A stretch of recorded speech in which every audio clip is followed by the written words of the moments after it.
네, 안녕하세요. 반갑습니다. 자, 유아체육론 핵심 테마 세 번째 파트 3 유아체육 프로그램 교수 학습법에 대해서 진행하도록 하겠습니다. 자, 이 본 파트는 크게 이제 유아체육 지도 방법과 원리, 그다음 유아운동 발달 프로그램, 그다음 유아운동 프로그램 지도, 그다음 안전한 운동 프로그램 지도를 위한 환경에 대해서 내용을 진행할 텐데요.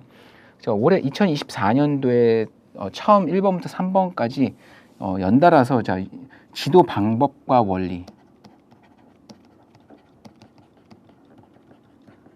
원리에 대한 내용 문제가 나왔었죠. 자, 그럼 어떻게 유아를 지도를 해야 되는지 한번 살펴보도록 할게요. 자, 유아 체육 지도 방법.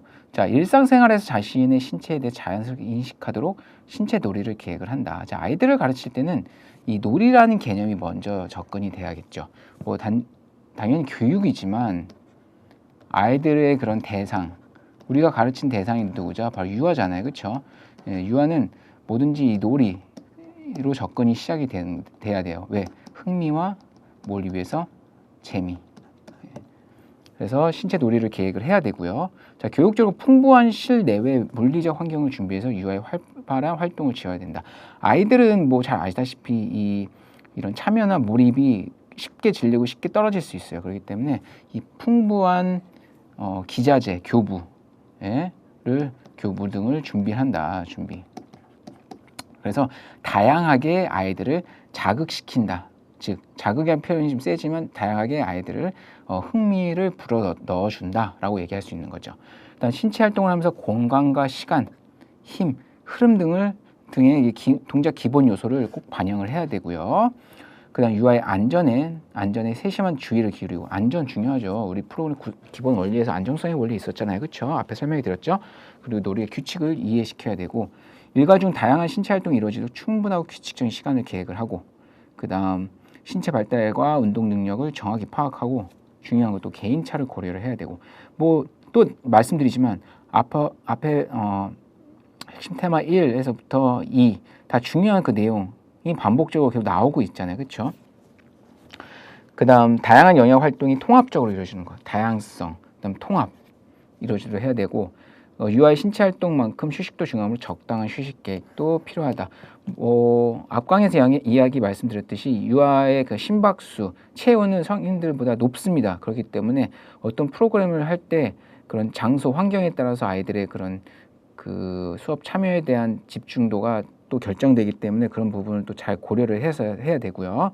그다음 유아의 건강 상태가 신체 활동을 하기에 적합한지 사전에 파악하고 계획 시부터 이제 고려를 해야 된다라고, 이런 게 이제 유아 체육 지도 방법에 있다. 기본 내용이다. 이 외에 더 많이 있지만 기본적으로 여러분이 아셔야 될 내용들 한번 넣었고요. 그다음 유아 체육 지도 방법의 종류. 자, 이거는 여러분 필히 숙지 매년 나와요. 필히 숙지. 예. 자, 크게 세 가지로 나눠요. 직접 교사, 그다음 간접, 그다음 상호작용 이렇게 있는데, 먼저 직접 교사에는 자, 지시적 방법과 뭐 과제 제시 방법이 있습니다. 네. 그래서 이 지시적 방법은 뭐 시범 연습하기 등이라고 얘기할 수 있는데, 즉 이 시범 보이기하고 연습하기를 통해서 유아 활동에 대해 일반적인 언급해주기, 필요한 보충 설명과 시범을 다시 보여주는 순서로 이제 진행을 하지만, 모든 결정은 누가 이 지도사가 이제 갖고 있다라고 얘기할 수 있는 게 이제 지시적 방법이에요. 과제 제시 방법은 지시적 방법과 유사하지만 유아가 어느 정도의 의사 결정을 하도록 이제 허용을 해주는 거예요. 네. 그래서 이 과제 제시는 유아는 자신의 수준에 따라서 선택한 이제 과제를 연습하고요. 그 다음 과제를 마친 후에 유아가 보다 높은 수준의 다른 체육 활동에 참여하는 방법을 얘기하는 거예요. 즉 어떤 내용이냐, 2024년도에 어떻게 나왔냐, 교사가 여러 가지 뭐 패스의 종류에 대해서 다 설명을 해줘요. 자, 패스에는 이것도 있고 이것도 있고 이것도 있고 이것도 있어. 그러면 그 다음 유아가 직접 나 이거 할래, 아니 이거 할래 해서 찾아서 연습을 한 후에 그 다음 그거 다음에 그 이제 더 높은 수준의, 이걸 바탕으로 높은 수준의 과제에 또 참여를 하는 거죠. 하지만 이 지시적 방법과 참여한 다른 점은 유아가 자기 수준에 맞춰서 개별적으로 활동을 할 수 있다는 그런 특징이 있다는 거죠. 자, 그다음 간접법은, 자, 간접적으로 이제 교수 방법을 하는 거예요. 직접은 교사가 주도적으로 하지만 간접은 말 그대로 교사가 간접적으로 참여를 하는 거죠. 자, 탐구적 방법이 있고요. 그다음 안내 유도 발견형 방법이 있습니다. 자, 안내 발견형 방법. 자, 먼저 탐구적 방법은 무엇이냐? 자, 스스로 탐구를 할 수 있게 하는 거예요. 즉, 활동 과제 해결책을 요구하지 않고 다양한 동작 과제나 질문을 제시하고요. 유아들이 제안한 해결 방법이 어떤 거냐 상관없이 그것을 이제 인정하고 받아주는 방법이에요. 즉, 어떠한 그 동작 과제나 질문을 통해서 아이들이 그거에 대해서 탐색한다는 거죠.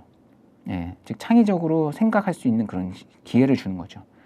예, 그래서 이 교사가 직접적으로 거기 관여하지 않고, 예, 관여하지만 이 가이드라인만 잡아주는 거죠. 간접적으로 이제 아이들을 가르친다라고 얘기할 수 있는 겁니다.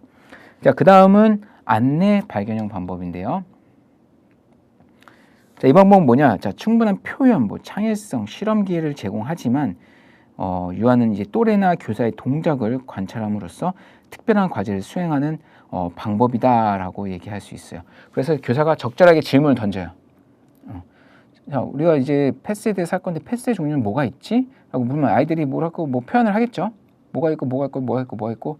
그러면 그런 게 있어? 그럼 너희가 스스로 한번 해봐. 그럼 유아가 스스로 학습에 터득하는 방법을 이제 나가는 거죠. 학습하는 방법을 터득해 나가는 거죠. 그러면서 스스로의 이런 반응을 확인하고, 나 축구에서 만약에 패스를 이거에서 이렇게 했는데, 이렇게 했더니 정확하게 안 나가네. 그럼 이렇게 해볼까 하면서, 이렇게 해야지 축구공이 정확히 상대방한테 패스가 되는구나 하면서 발견해 나가는 거죠. 네. 그러면서 학습자한테 충분한 이런 창의성의 실험의 기회를 제공을 하게 된다는 거죠. 하지만 여기 보면 마지막에 제시된 활동 과제의 학습자의 반응하는 방법은 다소 이제 제한적이다. 즉, 이 얘기는 뭐냐? 아이들이 거의 적극적인 참여해서 이렇게 해야지만 되지, 그렇지 않으면 이거에 대한 이제 반응에 대한 결과물을 제대로 보기 어렵다는 거죠. 네, 그러한 좀 단점도 있다라고 설명할 수 있겠습니다. 그 다음 유아 교사의 상호 주도적 통합적 교수 방법. 이건 뭐냐? 자, 유아의 적극적인 참여를 위해서 교사가 이제 체계적인 접근을 하는 건데요. 그래서 적절한 과제를 주고 다양한 학습 기회를 제공을 해서 교사와 상호적으로 의존적인 관계를 맺으면서 가는 이제 교수법을 얘기할 수 있는 거예요. 즉, 유아의 흥미에 근접한 접근 방법과 교사 주도의 체계적인 접근 방법을 연결해주는 균형적 또는 통합적 교수 학습 방법이라고 얘기하는 거죠. 즉,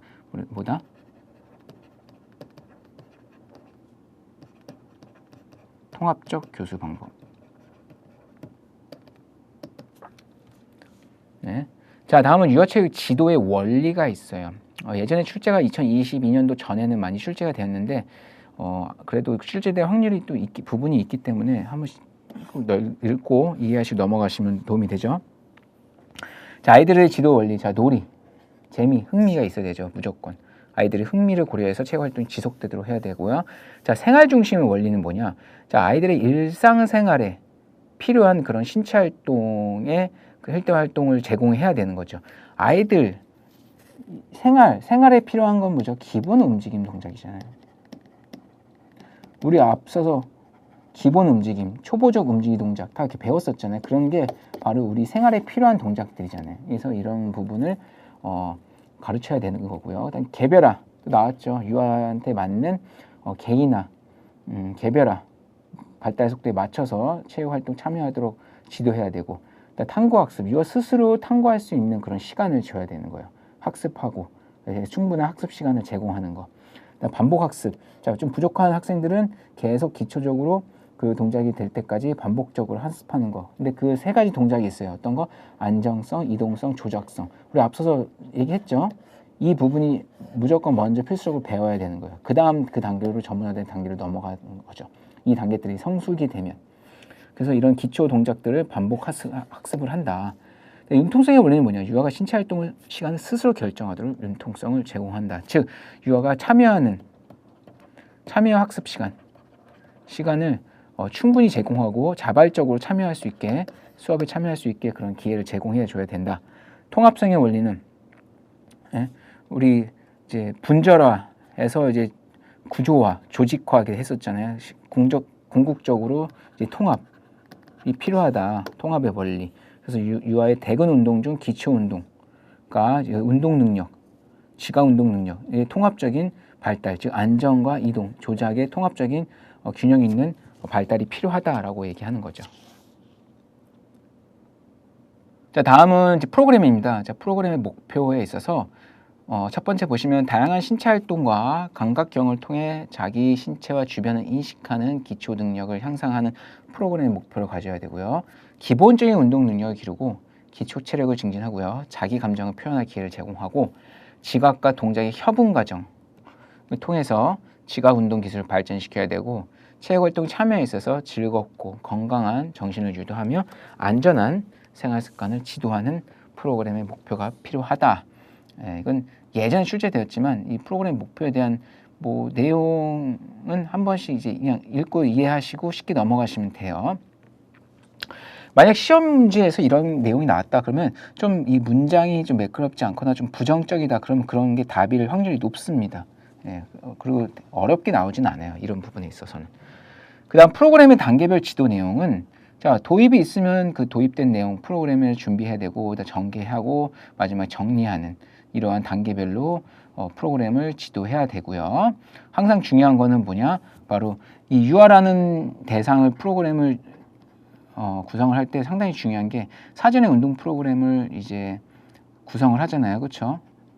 그럼 프로그램의 구성 요소들이 쭉 있겠지만 자, 이 도입 단계에서 우리가 내 수업에 진행할 아이들의 인원이나 그다음 어떤 프로그램을 할지 그다음 장비, 뭐 교구, 그다음 장소는 실내에서 할 것인지 실외에서 할 것인지 그리고 많은 인원이 있을 경우 안전은 어떻게 할 것인지 그 외에 각종 이제 또 이 프로그램 이 계획이라는 게 또 항상 이제 대비를 해야 되잖아요. 그런 안전 대책 구성하고요.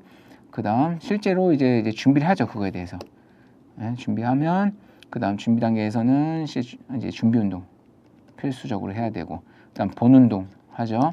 그다음 마지막 마무리 정리 운동 이런 식으로 해서 프로그램을 지도를 해야 된다. 자, 다음 프로그램 평가의 필요성입니다. 말 그대로 좋은 수업을 위해서는 평가가 필요하죠. 최종적으로 평가를 통해서 이 평가는 뭐다? 피드백이 제공이 돼야 되는 거죠. 피드백에서 평가를 통해서 보다 나은, 그러니까 즉 리이밸류에이션, 이밸류에이션을 한 다음 다시 이게 또 새로운 뉴 프로그램으로 진행이 되는 거죠. 또 여기 새로운 프로그램이 있어도 이게 다시 또 평가가 진행이 되는 거예요. 다 이런 평가가 필요해야지 더 효과적인 수업을 위한 좋은 자료가 될 수 있다. 자, 평가 유형 이렇게 있는데 최근에는 많이 출제되지는 않았어요. 근데 한번 이렇게 출제가 됐는데 평가는 솔직히 교육학에서 출제되는 부분이거든요, 많이. 유아체육론에서도 이제 내용이 있기 때문에 한번 볼게요. 자, 평가 유형에는 자 중거 지향 평가, 뭐 규준 지향, 결과, 과정, 성장, 능력, 노력 지향 평가 이렇게 쭉쭉 있는데 자 먼저 중거 지향 평가에 대해서 한번 보시면 자 개인의 성취도를 설정된 중거나 척도에 비교한 방법이라고 합니다. 즉 이거는 절대 평가라고 얘기할 수 있어요. 절대 평가 쉽게 설명해 드리면 예를 들면 우리 클래스가 있어요. 그럼 70%가 예를 들면 커트라인 이제 80점이야. 그럼 80점 넘으면 자 A 플러스. 그다음 뭐 70점이면 뭐 A, 뭐 65점, 뭐 B 플러스, 뭐 이런 식으로 딱딱 커트 기준점이 절대적인 기준이 있는 거예요. 그래서 그거에 맞춰서 하는 평가가 중거지향 평가고 규중지향 평가는 그래서 이 중거지향 평가를 뭐냐 이제 목표지향 평가라고 해요. 어떤 특정 목표가 있잖아요. 혹은 뭐 퍼센테이지 90%, 뭐 80%, 그다음 뭐 75%. 그다음 규중지향 평가는 뭐냐 상대 평가라고 얘기할 수 있어요. 학습자 상호 간의 상대적 비교를 통해서 평가하는 방법입니다. 자, 10명이 수업이 있다. 그럼 10명을 수업 시간에 다 쭉 해서 시험을 보면 쭉 상대적인 기준이 나오잖아요. 1등부터 해서 10등까지. 그렇죠? 그럼 거기에 맞춰서 이제 점수를 이제 부여를 하는 거죠. 결과 지향 평가는 말 그대로 양적 변화를 측정하는 거라서 어떤 특정한 수행을 하고 나서 나타난 결과를 평가하는 방법이고요. 과정은 이제 그 수행평가라고도 얘기해요. 과정지향평가, 수행평가. 중간, 대표적으로 우리가 이제 중간고사를 얘기할 수 있거든요. 대학에서 크게 두 가지 있잖아요. 중간고사, 뭐 기말고사. 예? 그러니까 즉 이 기말고사는 이제 결과지향 평가라고 얘기할 수 있고요. 과정은 이제 중간고사라고 얘기할 수 있어요. 중간고사는 말 그대로 보통 대학 수업이 16주차라고 하면 중간 7주차나 8주차에 시험을 보잖아요. 그 이유가 지금까지 절반 정도 수업을 해서 얼마큼 학생들이 잘 따라오는지 중간에 이제 과정지향 평가를 보는 거죠. 예. 성장지향 평가는 이제 한 학생에 있다면 이 학생이 시험을 보고 또 그 다음 시험을 보고 했을 때 얼마큼의 이 성과가 나타나는지 성장 그걸 보는 거고요. 얼마큼 성취했는지, 그 다음 능력은 학생이 지니고 있는 능력을 얼마큼 최선을 다했는지, 노력은 또 어느 정도의 노력을 기울였는지. 솔직히 뭐 평가의 기준에 있어서 이 네 가지는 출제될 확률이 높은데 이 세 가지는 좀 낮습니다. 하지만 이 부분 이런 평가 방법들이 있다라는 거는 여러분이 알고 계시면 좋죠. 자, 이제는 지도예요. 운동 프로그램의 지도. 어떻게 지도를 하는지. 지도는 누가 하죠? 바로 뭐 티처, 뭐 교사가 할 때도 있고, 그다음 뭐 인스트럭터, 강사가 할 때도 있고요. 그렇죠? 뭐 등등 있죠. 그다음 뭐 지도사가 또 있죠. 지도사. 네. 다양한 이제 지도 교사들이 있죠. 자, 역할 볼게요. 첫 번째. 자, 열정을 가지고 긍정적인 모습을 보여준다. 그렇죠. 열정이 있어야 되고, 그리고 긍정적인 모습을 보여야 돼요. 수업을 하는데 지도자가 막 좀 안 좋은 표정을 하고 있고, 막 찡그린 표정하고 있으면 아이들이 배우고 싶을까요? 무서워하겠죠. 예? 그 다음 유아의 반응에 관심을 가지고 유머 감각을 길러야 돼요. 이게 정말 어려워요. 예. 수업도 해야 되지, 아이들도 재밌고 웃겨야 되지, 흥미도 불어시켜줘야 되지. 그러니까 예를 들면 뭐 유아체육 강사들 같은 경우는 정말 이런 표현을 해요. 슈퍼맨이라 슈퍼맨. 다 해야 돼요. 수업만 잘하는 게 아니고 아이들을 또 잘 케어해야 되고 돌봐야 되고, 예? 다 해줘야 되잖아요. 또 그다음 수업 내용 및 진도에 대한 지식 당연히 갖춰야 되고요. 교과 지식이라고 하죠. 교육학 측면에서 설명이 되면 이걸 교과 지식이라고 얘기하고 있습니다. 단계를 낮춰보는 등 수업 방법 다양하게 해야 돼요. 자, 아이들은 단계별 그런 게 차이가 크다고 했죠. 시기별, 그다음 개별화, 그다음 그 특수 계층이라고 얘기했잖아요. 유아는. 그래서 내가 생각했던 교육 단계보다 그걸 낮게 가야 될 그런 상황이 많이 이제 빈번히 발생합니다. 그럴 경우는 무조건 내가 고집한 그런 수업의 그런 수준을 끝까지 밀고 가는 게 아니고 한 단계 낮춰서 아이들을 참여할 수 있게 수행할 수 있게 그렇게 도와주는 방법도 필요하고요. 그다음 뭐 음악이나 충분한 시간을 제공을 하고, 그다음 운동 대형이나 계절 등을 또 이제 고려를 해야 되고요. 특히 너무 추운 날, 아이들은 그런 날씨에 민감하잖아요. 너무 더운 날이나 추운 날, 그런 것도 좀 고려를 해서 적정한 장소를 또 선택을 해야 되고, 그다음 아이들 같은 경우는 또 경쟁 의식이 가질 수 있단 말입니다. 그렇기 때문에 너무 그 수업을 하는 데 있어 뭐 활동을 하는 데 있어 너무 경쟁이 들어가는 그런 활동들은 좀 안 하는 게 좋다라고 얘기할 수 있고, 긍정적 강화, 긍정적 피드백, 칭찬 같은 거를 자주 해주시면 좋다. 그런 게 또 지도자의 역할이다. 자, 프로그램 운영, 지침.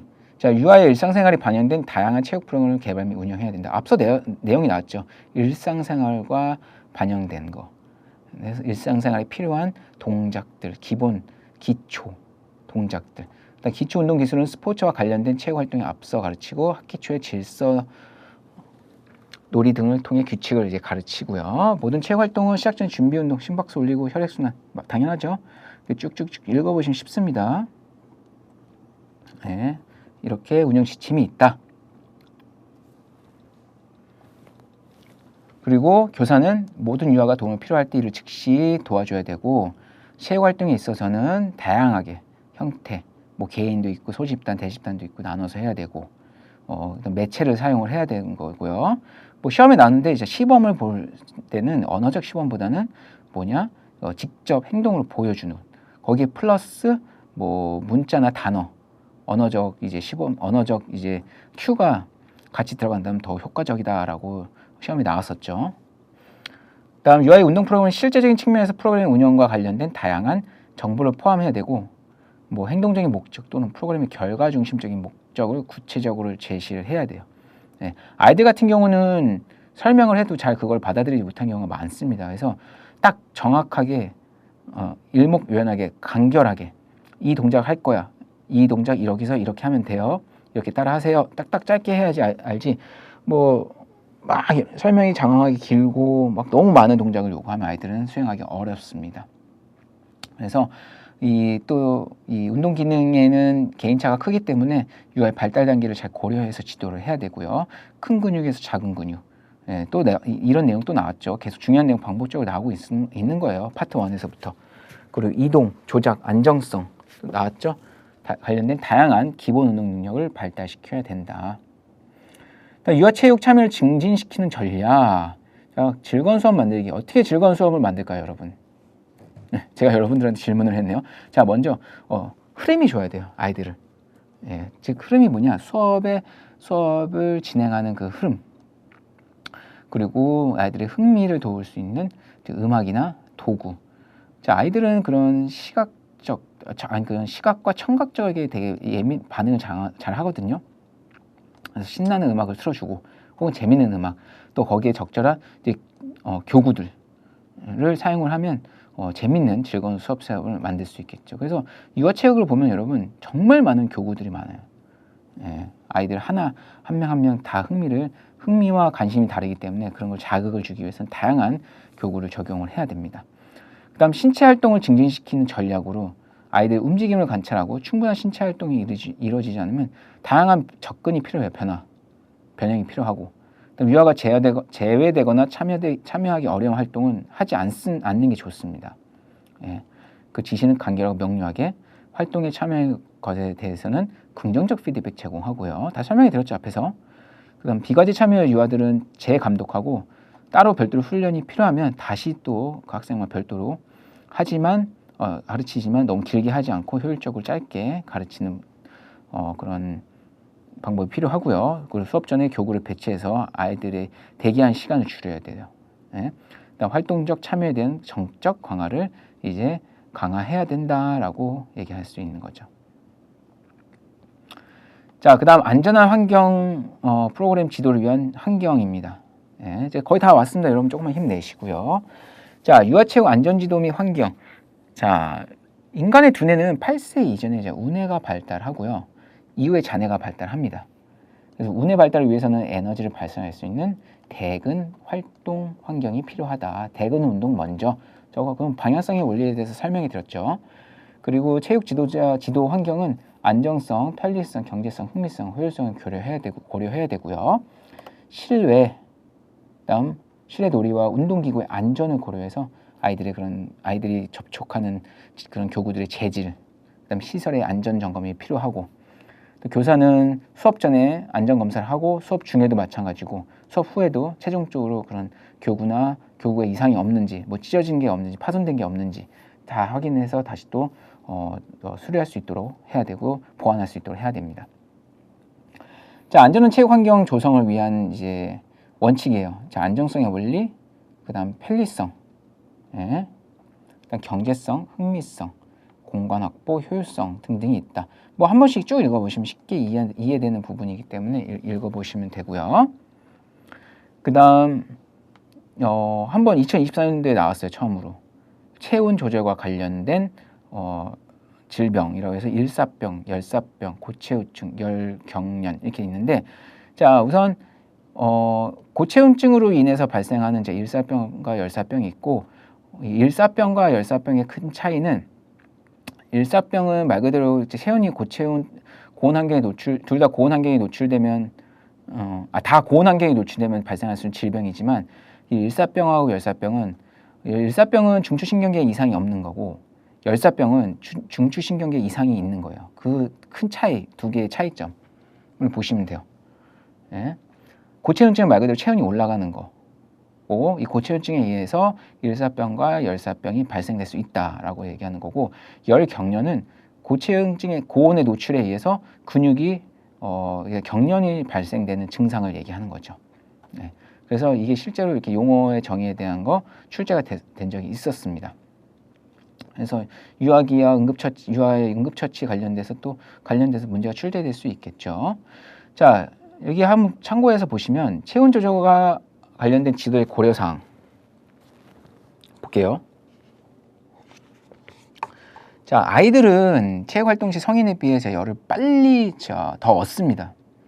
왜냐하면 심박도 빠르고 체온도 높기 때문에 그것을 인지해서 조금만 활동을 해도 아이들이 쉽게 빨리 막 땀을 흘리고 막 또 잘 지치기도 하지만 또 금방 이게 좀 충전이 돼서 또 활동하고 하잖아요. 그래서 그런 부분은 지도자는 고려를 해야 되고, 그래서 여름철에는 충분한 수분 섭취할 수 있게 하고 활동이 실내나 실외인지 잘 고려를 해서 적당한 온도 및 습도가 유지될 수 있도록 지도를 해야 되고, 지도자는 이런 부분들을 이제 고려를 해야 된다라고 얘기할 수 있겠습니다.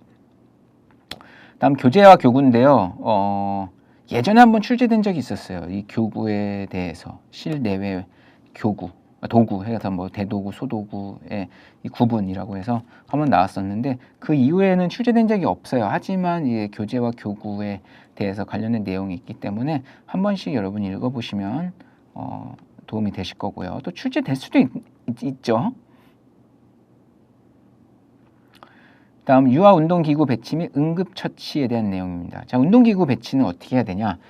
활동하는 데 있어서 그 교구들이 간섭을 주면 안 돼요. 그리고 유아들 시각을 고려해서 항상 안전, 그리고 수업에 방해되지 않게 또 배치를 해야 되고요. 운동기구 배치는 이제 뭐 병렬식이 있고, 이렇게 병렬식이 있고, 그 다음 이렇게 도는 순환식이 있고, 등등의 여러 가지 다양한 배치를 사용을 해서 아이들이 수업에 잘 참여할 수 있게 해야 되고요. 그리고 계절 혹은 안전에 따라서 운동기구는 잘 철저히 관리를 해야 된다. 네, 병렬식, 순환식 배치 두 개 장단점 차이가 있어요. 네. 이 병렬식 같은 경우는 이렇게 있기 때문에 이거를 하나하나 하고 넘어가는데 시간이 좀 걸리지만 그래도 한 명 한 명 아이들에게 좀 이렇게 교사가 또 이렇게 지도할 수 있는 그런 장점이 있지만 단점으로는 좀 시간이 오래 걸리고요. 반면에 이게 순환식은 다양한 학생들이 이제 여러 가지 활동 등을 체험할 수 있는 그런 장점, 빠른 시간 안에 체험할 수 있는 장점이 있지만 단점은 교사가 하나하나 이렇게 봐주고 이렇게 피드백을 주는 시간이 좀 떨어질 수 있다라는 그런 단점이 또 있습니다. 혹은 또 대기 시간 줄여서 실제 학습 시간이라고 있죠. Actual Learning Time, ALT. 이거 시험에 나왔었죠. 언제? 2024년도에 실제 학습 시간을 늘려준다. 실제 학습 시간은 뭐예요? 아이들이 실제로 수업에 참여를 해서 내가 경험하는 그 시간을 얘기하는 거죠. 그다음 시각적 효과의 운동기구 배치 또 이런 게 필요하고요. 자, 이제 마지막으로는 응급처치 행동 5단계. 자, 종종 출제가 돼요. 자, 응급 상황이 응급 상황으로 판단이 됐다. 그럼 어떻게 돼요? 도움을 요구를 해야 됐죠. 그래서 필요시 바로 119 신속하게 도움을 요청하고 부상자가 있을 경우 환자의 상태를 정확히 파악해서 119 그 응급 의료 기관에 전달해야겠죠. 그리고 응급처치가 필요하다면 즉각적으로 이제 실시를 한다. 특히 이 스포츠 지도사는 이 응급 상황, 우리 또 신체를 다루는 이제 활동이잖아요. 그래서 응급 상황이 언제 어디서 발생할지 모릅니다. 그렇기 때문에 지도사는 이 응급처치 대한적십자뿐만 아니라 응급처치 심폐소생술, CPR 다루는 방법들은 여러분이 꼭 숙지하셔야 되고, 그런 간단한 찰가상이나 그런 화상 등이 발생했을 때 어떻게 처리해야 되는지 숙지하고 계시면 상당히 도움이 많이 되실 거예요. 자, 그 다음 이제 영유아의 기도폐쇄식 응급처치 방법이에요. 여기서 말하는 영유아의 기도폐쇄는 1세 혹은 2세, 체중이 10kg 이하인 영아를 대상으로 얘기를 하고 있고요.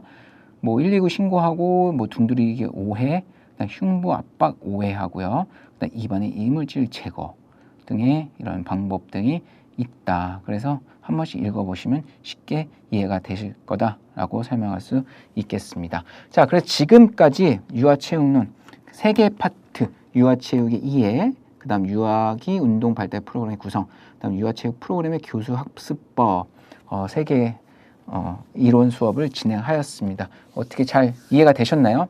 네, 그래서 뭐 내용으로 좀 부족한 부분이나 여러분들한테 좀 클리어하게 설명되지 않은 부분이 있을 수 있습니다.